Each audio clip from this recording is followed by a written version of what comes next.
The WFX is a private sector operations department initiative of the ADB focused on supporting financial institution partners and expanding women and women business owners' access to finance. Today's topic is sustainable and inclusive finance, how financial institutions are closing the gender gap in green finance. Before we get started, a few housekeeping matters. We are recording this webinar. We also request that you keep your microphones on mute, and if you have any questions and comments, please feel free to use the chat function to share that with everyone. I would like to introduce Ms. Christine Angstrom, Director of Private Sector Financial Institutions Division, to provide her opening remarks for this webinar. Thank you. Over to you, Christine. Thank you, Joanna, and a warm welcome to all of our participants and panelists today. The Women Finance Exchange will host a panel discussion on the most critical issue that we face today, climate change. Specifically, we will look at how it's interconnected with gender equality and how those of us working in the financial sector can support climate change solutions while also promoting gender equality. Women and women-led enterprises face greater impacts from climate change and disasters, as they are often more reliant on threatened natural resources and engage in economic activities that are more vulnerable to climate change. Despite this, there is a very large gender gap that exists in climate finance. As the UN has noted, women are agents of change who must equally be part of the solutions toward a sustainable future. For instance, studies have shown that there's a clear correlation between gender diversity in company leadership positions and climate outcomes. Research from nearly 2,000 listed companies found that a 1% increase in female managers leads to a 0.5 decrease in CO2 emissions. At ADB, we are increasing our climate financing. We have elevated our target to $100 billion between 2019 and 2030, including $12 billion from our private sector operations. The Women's Finance Exchange initiative of ADB's private sector operations will complement this work and help to ensure that women and women's businesses are not left behind, and that a significant share of our lending goes to benefit this market segment and supports climate change solutions. I'm really delighted today to have the panelists from the finance sector as well as advocacy institutions in this session to share with us how they are trying to achieve the twin goals of climate finance and gender equality. I look forward to this very interesting session, and so without further ado, let me hand over to our moderator today, Samantha Hunt. She's Chief of ADB's Gender Equality Thematic Group. Samantha provides leadership for advancing gender equality across all aspects of ADB operations and knowledge work. Over to you, Samantha. Thank you so much, everyone, and welcome. Thank you very much, Christine, for that warm welcome, and good afternoon, everybody, from ADB headquarters in Manila. But I realize that for some of you, it's good morning and good evening, and I'm really appreciative of everyone who's joining from their different time zones. So I'm really excited to be moderating this excellent panel of speakers today. I really look forward to hearing what they have to say. And each one of them is also joining us from a different time zone. So you could probably see that from the lighting in their cameras. Before we start, please allow me to introduce them briefly one by one. And I would encourage them to turn on their cameras and maybe give a little wave as I introduce each of their names. So firstly, we have Tanya Hotchkiss, who is the Executive Vice President and Chief Technology Officer of Catalan Bank in the Philippines, otherwise known as CanBank. And CanBank is a rural bank that serves over 100 underbanked communities across 12 provinces in the southern part of Mindanao. And she drives the bank's digital transformation towards sustainable growth and inclusive finance for the unbanked and underserved markets in Mindanao. And actually, she's been recognized for her outstanding work in international development. And she actually received the DevEx 40 Under 40 award just under 10 years ago. CanBank also has a strong focus on water and sanitation access for the communities it serves. So our second speaker today is someone called Amina Hassan. Hi, Amina, welcome.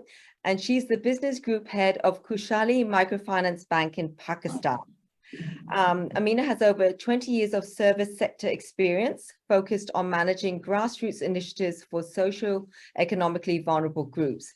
And she joined KMBL, so as it's the acronym, at inception as a branch manager. And she really progressed along these years to become the first woman in senior management. And in fact, this year, the bank is celebrating its 22nd year. And that's also how long Amina has been with the bank. So KMBL partners with climate businesses to provide its clients with access to home solar systems and agriculture technology, for example, as one of its business areas. Thirdly, we have Jessica Espinoza, who is the CEO of the 2X Collaborative, which is a global industry body that convenes the entire spectrum of investors to promote gender lens investing.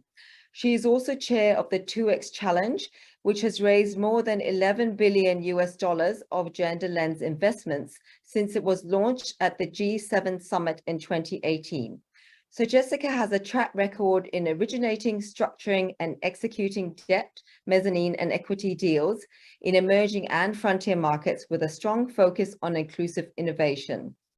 The 2X Collaborative has developed the Gender Smart Climates Toolkit, which is a very useful resource for investors, and also created the 2X Green, which is a climate and gender community of practice. And last but not least, we have Nitya Sharma, who's the Director of Global Strategy at Women's World Banking, where she is responsible for driving the development and implementation of WWB's 10-year strategy to reach 100 million women, as well as country strategies in each of their priority markets. She incubated the global Making Finance Work for Women FinTech Innovation Challenge to identify fintech innovations serving unbanked and underserved women, which has now become a flagship event for the organization. And she's joining us very early in the morning, her time. So let's get started now that you've met all of our 4 speakers. So firstly, to Nitya, Women's World Banking has done quite a lot of research and advocacy in the intersection of climate change, gender, and financial inclusion. So perhaps you could start with briefly introducing Women's World Banking to our audience, and the impacts of climate on MSMEs in particular, and how financial institutions are helping to address them. So over to you, Nitya, and I understand you have a few slides. Yes, good morning, good afternoon, good evening. Pleasure to be here, and thank you for including Women's World Banking in this very important conversation. A little bit about us. So Women's World Banking was started 40 years ago, and we are the global nonprofit that advocates for the expansion of economic access, participation, and power of low-income women by helping them access financial services, knowledge, and markets. Our vision is that one day all women will be able to build a secure and prosperous future for themselves, their households, and their communities. So how do we do that? So in our 40 years of work, the 4 pillars of work that we execute on are to increase activation and engagement for women by directly working with different financial service providers to develop effective and commercially viable solutions. We work through investment as well as our leadership training programs to build gender diverse institutions, believing that by having more diversity and inclusion within our financial institutions, we will actually be able to have a clearer focus and a stronger focus on women as customers at the end of the day. Our third pillar is advocacy and influence. So we really work with global, local, and regional policymakers to influence them to implement different policies and procedures that drive financial inclusion for women. And finally, at the core of it all is our research. We are very much an evidence-based organization, and we really look to build the evidence base on emerging insights on how to make finance work for women, but also to understand the implications of financial inclusion on the ultimate economic empowerment of women. What does it mean for their lives, from a material perspective, from a cognitive perspective, relational perspective, and perceptual perspective, for them to actually have that financial inclusion. So those are the basic 4 pillars of work that we execute on. So if I could just have you go back one slide, I realized I skipped around a little bit. Thank you. So before we can talk about, how financial institutions can make green finance work for women, we need to take a step back and really understand why it's important to make green finance work for women. We know that climate change has a disproportionate effect on developing economies. By 2050, 4.7 billion people will be affected by climate change. Most of those will be, 80% of those will be women and girls. And it has a really big economic impact. About 11 to 14% expected decrease in global GDP if we don't meet, the Paris Accord thresholds that we've all agreed to. And 1.2 billion people could be displaced, what we're calling climate refugees, as a result of these climate stressors. So really, we're talking significant global impact, both from a social perspective, but also from an economic perspective. If I could go to the next slide, please.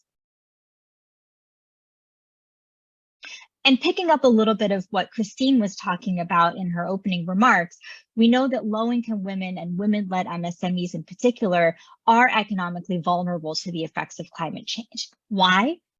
They are particularly overrepresented in low-income communities. Of the 1.3 billion people living in poverty, 70% are women and girls. Overrepresentation in vulnerable sectors, which Christine talked about. Limited decision-making power. So again, social norms and gendered roles within the household that are exacerbated by sort of legal restrictions on women's economic participation excludes her from making decisions to benefit herself and her family, particularly when it comes to adapting to climate change. They are on the front lines of these economic challenges. As Christine talks about, women are usually responsible for much of the unpaid care or essential household labors, which include, water collection, food production, which will require more effort, walking longer distances, or become more dangerous, if a water source becomes contaminated due to a climate event. And women are on the front lines of these risks and challenges.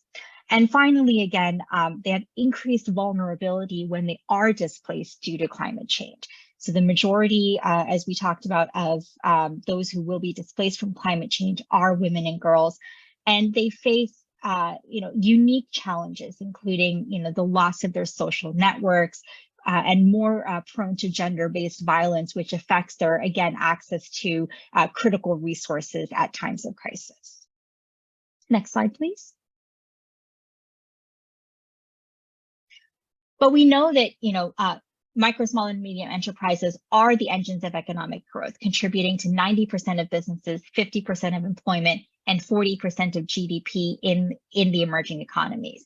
But women-owned MSMEs in particular face a credit gap of nearly $1.7 trillion, largely because they lack the access to skills, technology, and the collateral or credit history needed to secure financing to grow their businesses. So again, if we were to provide women with equal access to financing and that economic opportunity, there's a study from McKinsey a few years ago that says that you could actually increase global GDP by $28 trillion. So again, we're talking big economic impact if we do take a more gender inclusive and climate resilient focus to our economic path forward. Next slide, please. And they need financial solutions to help them adapt to these economic impacts of climate change, from payments and remittances that allows them to have funds in times of crisis for disaster risk relief, as well as supporting their recovery after crises take place. We talked about access to credit, flexible credit to really help low-income women increase investments in clean technologies, and to develop climate resilient goods to help them mitigate and adapt their businesses to the economic impacts of climate change. Savings, again, we really talk about allowing women to build that resilience and that safety net, to adapt to the economic impacts of climate change. And in fact, formal savings provides more security than saving in livestock or other informal means that is more commonly used in these regions. And insurance, of course, I think, that's the one that we all think about, allowing women access to not only, crop insurance or weather index insurance that allows them to prepare for sort of the economic impacts of climate change, but also health insurance that allows them to seek care and get that medical care during times of crisis when they need those access to resources. So again, it allows them to build that safety net and have that economic cushion to weather these shocks. Next slide, please. So again, just reiterating, Christine's message that, women are the agents of change, and inclusion of women's voices is absolutely critical to transitioning to a more gender inclusive and climate resilient economy. From a systemic perspective, we see that female representation in national parliaments leads to adoption of more stringent climate policies, resulting in lower emissions. Women-led MSMEs have a critical role in developing more climate resilient products, and also, being sort of voices of change within their community and engaging directly with their local communities to support adaptation to climate change. And, at the grassroots level, allowing women to have access to resources, equal access to resources, increases productivity. So one example is, providing equal access to resources for women smallholder farmers can increase farm yields by 20 to 30% and reduce food insecurity for nearly 150 million people. So what do we need to see in order to do that? So if you could just flip back to the previous slide. So what do we need to see? We need to advocate for gender inclusive policies and equal economic participation of women and girls at the systemic level. We need to collect gender disaggregated data to really understand the unique impacts of climate change on women and girls. We need to design solutions with women in mind. This is again, back to, women's role banking at its core, really understanding the women customer, understanding her unique barriers and challenges, and designing solutions that meet those needs. And invest in women-led actions and solutions that create positive change and elevate women leaders to ensure that their voices are at the table when these important decisions are being made.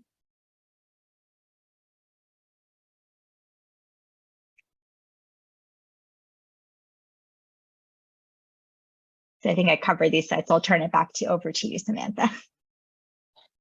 Okay, thank you very much, Nitya, for that broad overview of some of the key issues. I see that we have a comment coming in from Sundaraya from Development Alternatives. So thank you very much for that comment. We encourage, we've got over close to 90 people on the call. So please do keep putting in your questions or comments, and we will come back to you perhaps after we've had this moderated panel conversation. So what we're going to do now is we're going to break this down into a conversation with the other panelists, and we're really going to break it down into the issues into three sort of main areas. So the first area we want to dig a bit deeper is we've heard from Nitya what some of the issues are. So we want to dig a bit deeper in terms of what really is the business case to invest more in this area for financial institutions. So I'd like to start first with asking Jessica. The 2X Collaborative has been a very strong advocate for gender smart climate finance. So can you share with us a bit briefly about what the 2X Collaborative is all about and what it means to actually make a gender smart climate finance investment from the perspective of a financial service provider? Yes, very happy to. So to quickly recap on who the 2X Collaborative is, most of you are likely familiar with the 2X Challenge and the 2X criteria. So the 2X Challenge was initially launched at the G7 Summit in 2018 by a group of development finance institutions. And Samantha mentioned it in her introduction. This group achieved to allocate over $11 billion in less than 3 years towards gender smart investments. 70% of that 11.4 billion actually went to financial intermediaries. So also many financial institutions across emerging markets who are then on lending or investing this into small and growing businesses. And so as part of the 2X Challenge, we developed the 2X criteria, defining what makes a financial transaction or an investment a gender lens investment or gender finance. And the 2X criteria look at the share of women's entrepreneurship, leadership, employment, and products and services that specifically target and benefit women. So I won't go into too much detail, but this is to provide the overall context of what 2X and the criteria look like. If we go to the next slide, we saw given the success of the 2X challenge and the broad adoption of the 2X criteria as a global industry standard for gender finance, we saw significant demand from across the global industry of other types of financial institutions and investors who wanted to formally join the 2X challenge or the broader 2X initiative and be part of a global industry body that's bringing together all of these financial intermediaries, as well as other investors and other types of financial institutions globally around the topic of gender finance, so that we can collectively engage in peer learning, sharing best practice, making investments together. And so last year at the Generation Equality Forum, we launched the 2X Collaborative as this global industry body. We now have over 50 member institutions, including 20 DFIs and MDBs, as well as financial institutions from across emerging markets and also big financial institutions like Citi, for example. And we have a number of communities of practice that are very actively engaged in how this works in practice and what we can learn together. One of these communities of practice is specifically on the topic of gender and climate and green finance. Going to the next slide, please. And here you can see one specific example of what this work looks like in action. So we have defined gender smart climate finance as one of our priority areas in the 2X Collaborative, given that we see the strong nexus between gender and climate goals. So for us, gender smart climate finance means a project that contributes to the goals of the Paris Agreement and is aligned with the 2X criteria. And if we look at green finance more broadly, there are a number of sustainability indicators that our members are using, and that then combining them in their investment, either in their lending strategy or in the investment strategy with the 2X criteria. To make this very practical, we have a very active gender and climate task force and a community of practice. And this task force that is where also the MDBs played a very active role, has co-created a gender smart climate finance toolkit that we launched at COP26 in Glasgow last November. And this toolkit that you can see here in the slide in summary provides extensive guidance and tools and relevant case studies to support financial institutions and other capital providers to integrate gender in climate finance investments. And so it dives into the why, the what, and the how of gender and climate finance. It also has 11 sector-specific and thematic guidance notes on a range of sectors such as energy, agriculture, manufacturing, infrastructure, and also specifically financial services, as well as thematic areas like adaptation, mitigation, green jobs, and biodiversity. And so this is one of the very practical toolkits that our members are now putting in practice, and that's open source, so all financial institutions are encouraged to use it as well.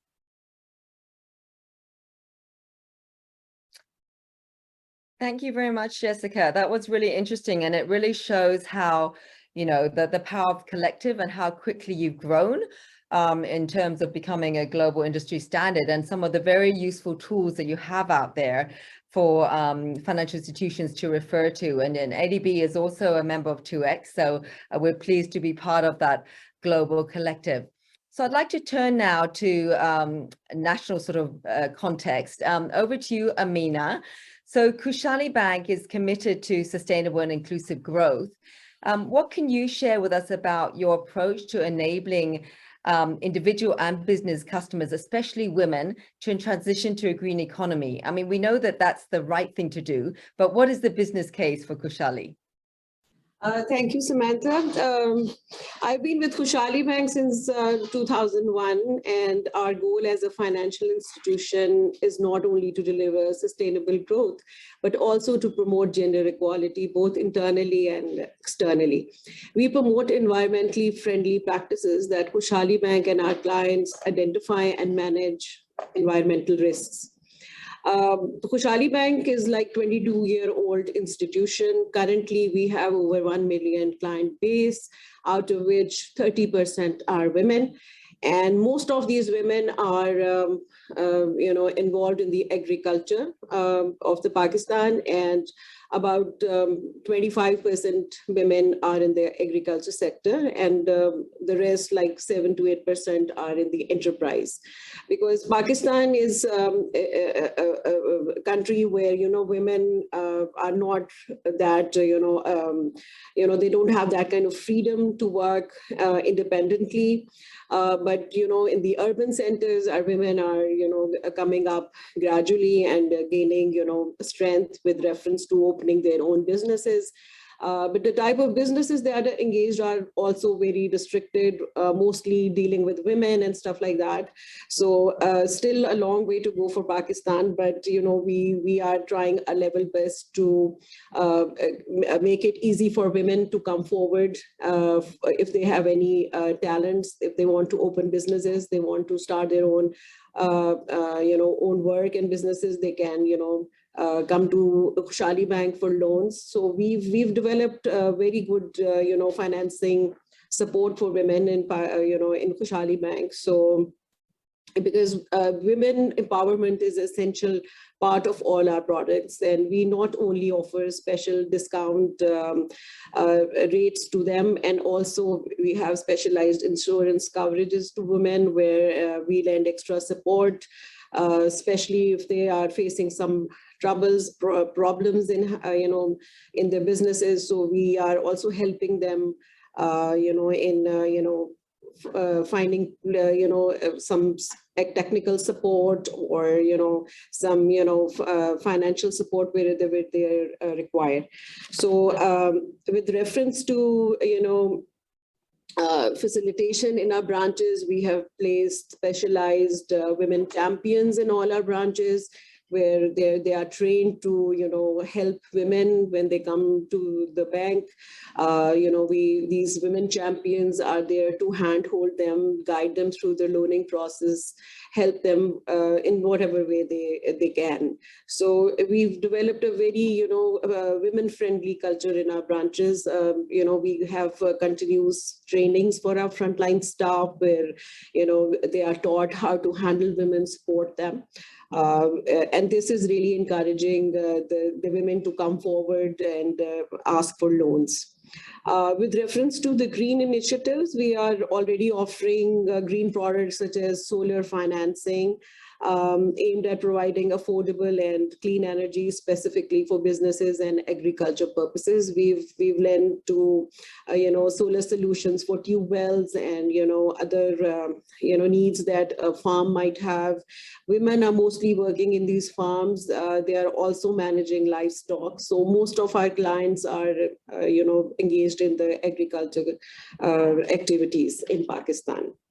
So right now, women SMEs are very few in our portfolio, but recently we've launched a specialized MSME program where we are specially targeting women, helping them come forward. Any women who has a skill set, we are guiding them, helping them to open their own business, and providing easy, cheap finance. We have also, having guarantee programs where, we are covered for any default that they might face in future. So far, we are trying our level best to include women and also, promote green financing in Khushaali Bank. Thank you. Thank you very much, Meena. That was really interesting because, I mean, the question was about a business case, but actually, by your answer, you're showing that you've gone well beyond that, because you're very intentionally focusing on women in the agricultural sector. You're orienting your products to suit them. You're training your staff to building their capacity to be female-centered, and you're also developing new products to specifically target women in the SME sector. So that's really speaks for itself. It's very interesting. We'll explore some of your work further later, but right now I'd like to turn to Tanya and the experience of Catalan as a community bank, which is committed to sustainability of the community and the environment. And I understand that most of your clients are farmers and fisherfolk who depend on natural resources. So can you perhaps tell us, Tanya, about how Catalan Bank is helping its clients, especially women, to build their resilience against climate change. And what do you get out of that in terms of being a bank? Thanks for that. Here at Catalan Bank, we are driven by our sustainability to provide first financial inclusion and environmental protection to the unbanked and underbanked communities that we serve. We believe that the bank can only be as sustainable as the communities that we serve, and also vice versa.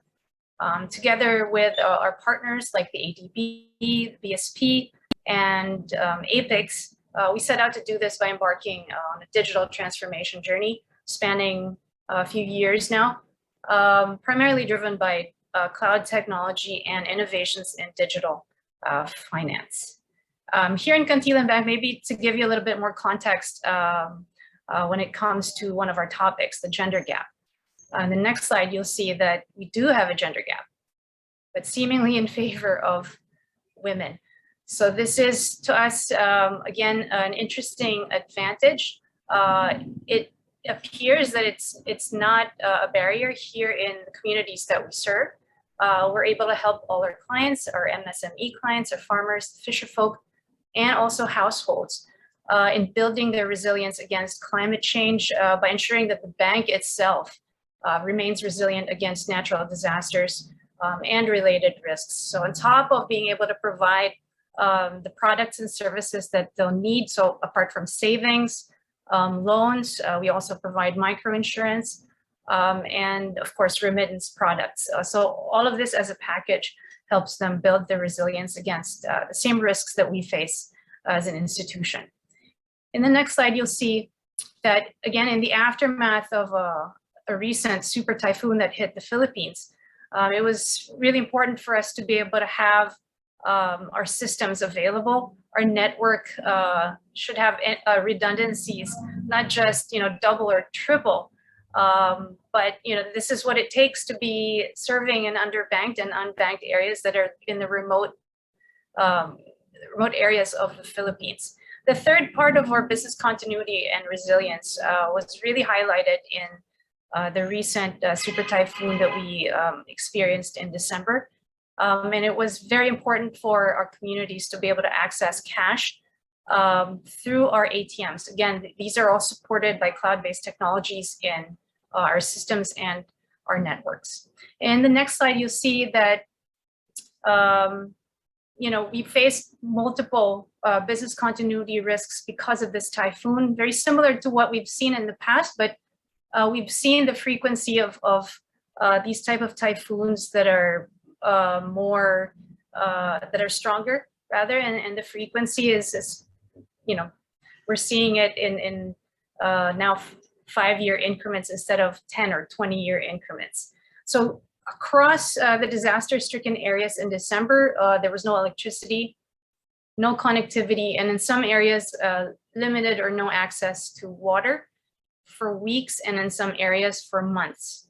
And because of all our investments in business continuity, in our disaster recovery strategies, this allowed the bank to serve our communities when they needed us the most. So just within days of this Category 5 typhoon, most of our branches and our ATMs were already online.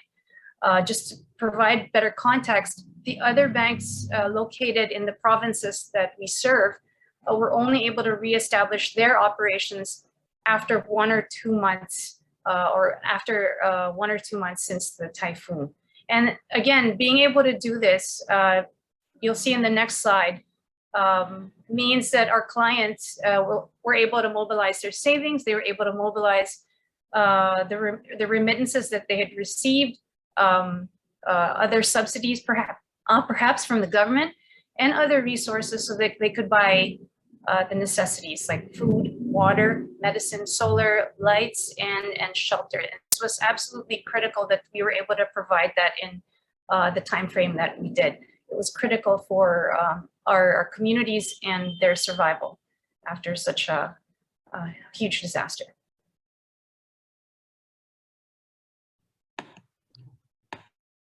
Thank you, Tanya. You talked a lot about digital solutions and cloud-based technology. So I'd like to explore that a bit more in terms of innovations that have been introduced in the market to enable customers to access green finance. So maybe I could turn back to Kushali now to tell us about how they have leveraged digital financial services to accelerate this. Would you like to share an example that you might have, Amani? Yes, definitely. Khushali has been on its digital transformation journey to enrich our product offerings for both our micro and SME customers. Recently, we signed an agreement with the agricultural fintech, which is GrowTech Services. They are a technology company which provide digital solutions to the agriculture sector. GrowTech also uses, basically, they're very advanced satellite-based imaging processing center where, they provide extensive analysis, accurate weather forecasts, along with plant health analysis and fertilizer recommendations. Along with that, they also, through satellites, they raise, alerts where the water shortage is expected, where there's excess water in the field. So it is really, really helpful, and it guides the farmers how better to, maximize their produces and the crops. So, and this, we've been, engaged with this company, and we are now offering these services to our farmers in the front line, because Pakistan predominantly is an agriculture-based country. So, this is really helpful to our client base where, these services, they have at the touch of a button phone, they can get all this information. And, that really, our clients and customers are really happy, farmers are really happy because, they now have a better understanding of their land, what composition it is, where there's water, there's less water, what kind of fertilizer, when to use. So, they're really happy, and they're able to basically increase their produce and outcomes to almost 20 to 30% annually. So this is one of the, very good initiative that we took. And on the other hand, it also, this GrowTech Services have a specialized portal for the institution where they also, give us the risk frameworks, and we have a better understanding where to lend and, how to mitigate our institutional risks and not lend in areas where we see high risks of climate and, water shortages and stuff like that. So we've just, we've started with this, and we're getting a very good positive response from our customers. On the other hand, with reference to green financing, we are actively now signing partnerships with a lot of solar companies who are providing these solar solutions both for houses and their businesses. And because initially microfinance banks were not allowed to do consumption loans, but recently government has made some relaxation. We've recently launched our housing incremental loans, which we didn't have previously in our portfolio. And this is really being received very well. So a lot of requests are coming from now homeowners to, allow them to put solar solutions in their households, because these are expensive.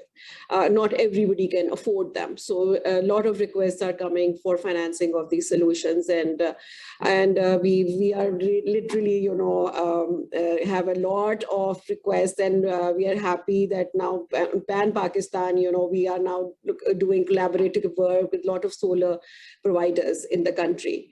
So, apart from that, we are also providing awareness sessions for women's and, other homeowners, where we are promoting, more green financing and giving awareness programs, literacy programs, which are being run with private and government institutions to create an awareness so that, once people understand that this is affordable, they will move towards green financing. And eventually, that has helped them to bring down their electricity bills and stuff like that. So, so far, good results coming in. Thank you, Amina. That's very interesting. And obviously, that you're bringing in innovation, but at the same time, you're clearly meeting demand. Tanya, I think Kantalan also has some interesting innovation in this space, including a wash loan. Can you share a little bit about that, please? Sure. So one of the products that we've come up with that ensures that our communities remain resilient despite some of the challenges in living in remote communities like Kantilan and in the neighboring provinces is WASH. So in partnership with water.org, this allows us to provide a very robust type of product that is accessible and cost efficient to our clients, mostly households who need access to sanitation and hygiene systems. So there are still a number of communities here in the Philippines, especially here in Mindanao, that lack access to sanitation systems, including toilet systems for their homes. So this is still one of those battles that we face. Aside from financial inclusion, we also have to think of the health impact on the communities and what it means when they don't have access to the appropriate products. So for us, the partnership was the innovation, the partnership with a nonprofit that's based out of the US. And they wanted to ensure that there is access that is efficient and also cheap enough for people and households to actually have workable toilets, and also guidance from water.org and from Kantilan Bank themselves for the design of these types of systems. And this also includes clients that are farmers. So this type of product allows them to have access to, let's say, if you have a non-irrigated farm, how do you get access to irrigation system or even a water pump for your farm? Thank you. That's also very interesting. I mean, really meeting a practical daily need of farmers on the ground. So outside of banking, I'd like to call back maybe Jessica and Nitya if they have any views about broader innovation in the green finance space for women beyond direct banking services. Would you like to, either of you like to jump in here? Sure, I can jump in from Women's Role Banking's perspective. I think even before we get into innovations, one thing that we have learned in our 40 years of work is that it's not about designing a special product for women, right? Our 40 years of research has shown that it's really about understanding what are those unique barriers and challenges that women are facing and breaking those down in the product design. So it's not about, designing a pink card or, having a women-centric product. It's about understanding what those barriers are and designing for that.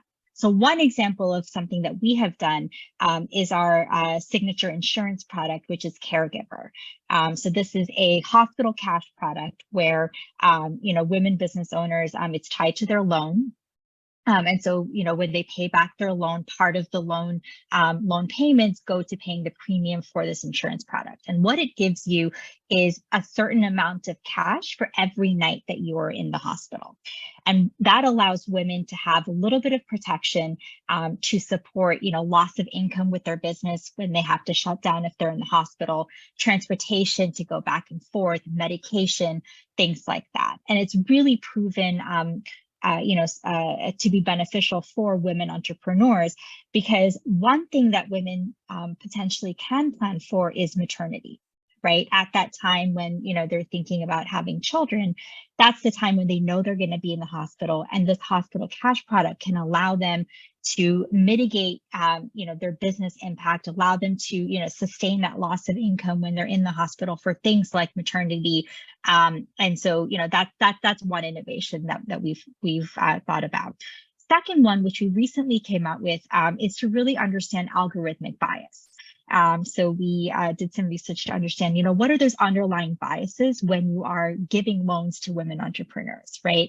And, it's about the data you collect. I talked about the importance of gender disaggregated data, but it's also about asking the right questions from the get-go so that you break down some of those barriers and understand some of those biases that may be inherent in your system. So, perhaps not, jazzy innovations, but really understanding the underlying sort of core barriers that women are facing is, I think, what we at Women's World Banking believe is what it's going to take to make green finance work for women. Thanks. Jessica, any thoughts on innovation in the green space broadly? Yes, so the example that I would like to share is in the leasing space. So a financial institution that's a non-bank financial institution and specifically strong on leasing products.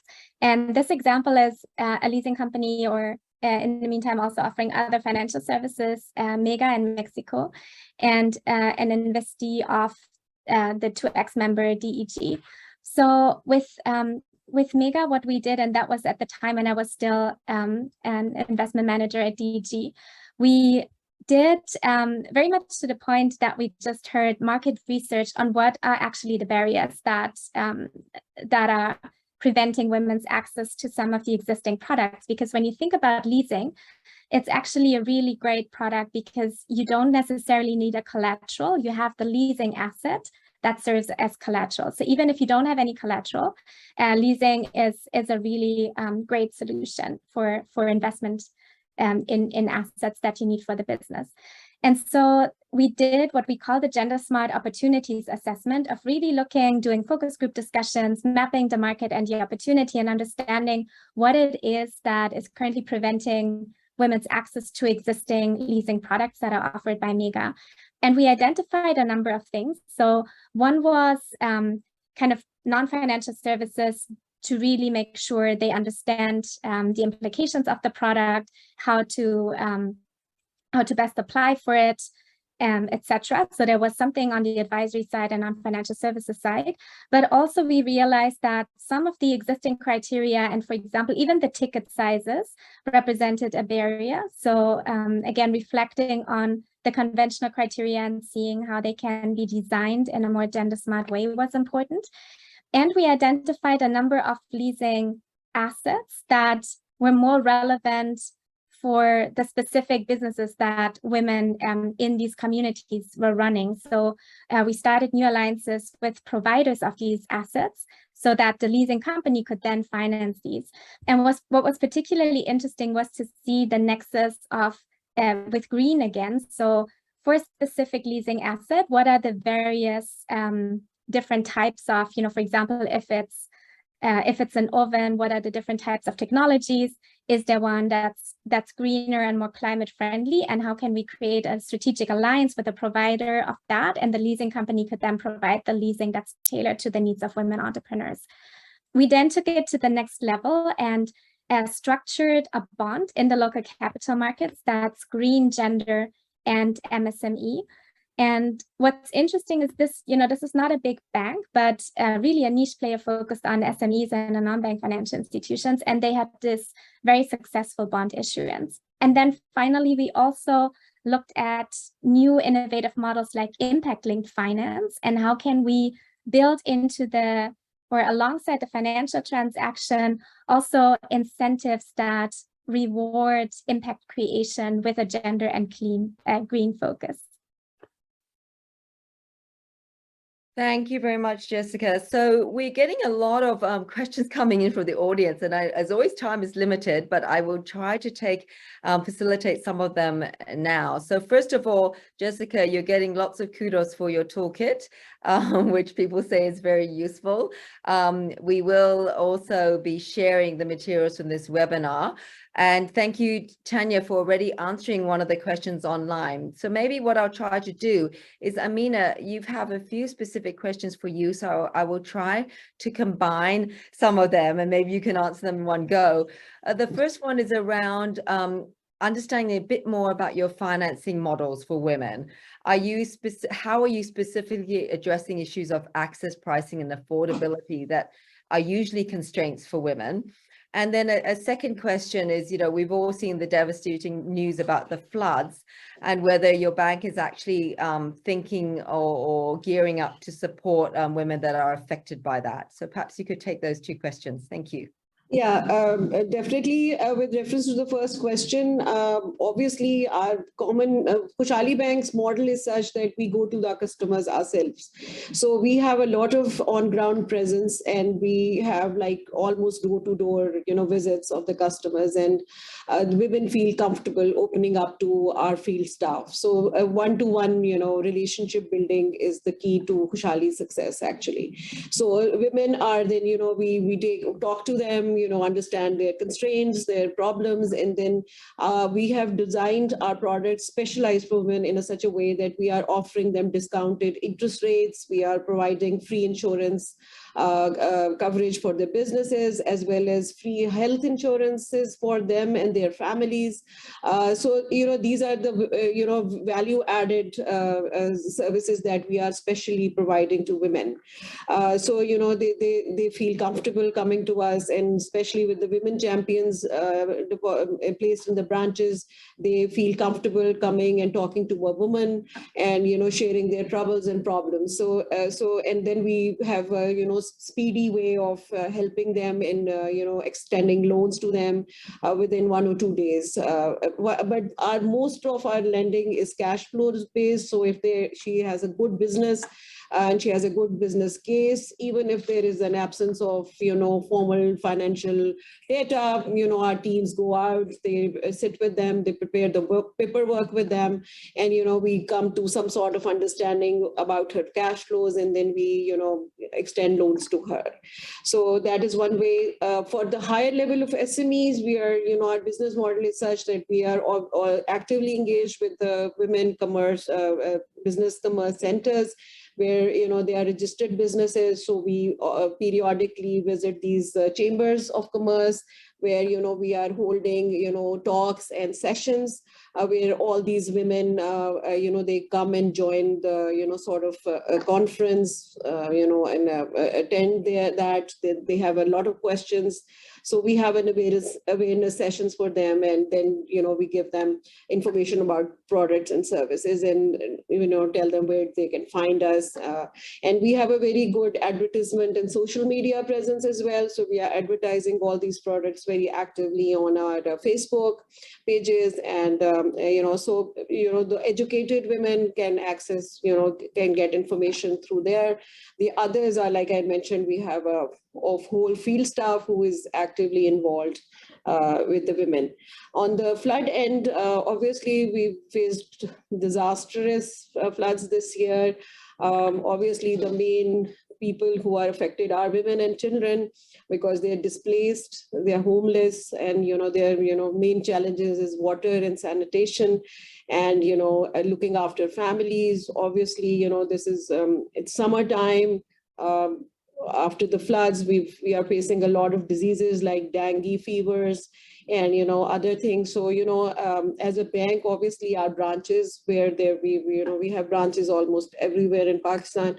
So where the flood areas, our branches, staff is actively involved. We have a specialized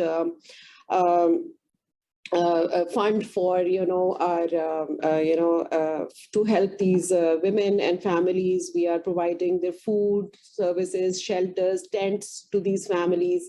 So we are trying our level best, to help out our customers as well as who are not our customers in the areas that our branches are located. Thank you. Lots of questions, and we're not going to have enough time, but I would like to take 2 more if possible. The first one is from Lizette, and maybe Tanya, you can take this. The question is about further support for digitalization, and maybe how are you approaching digital literacy? Do you have any particular strategies that have worked for your clients? A great question. We're just starting really on our mobile banking strategy, starting in 2020 and 2021.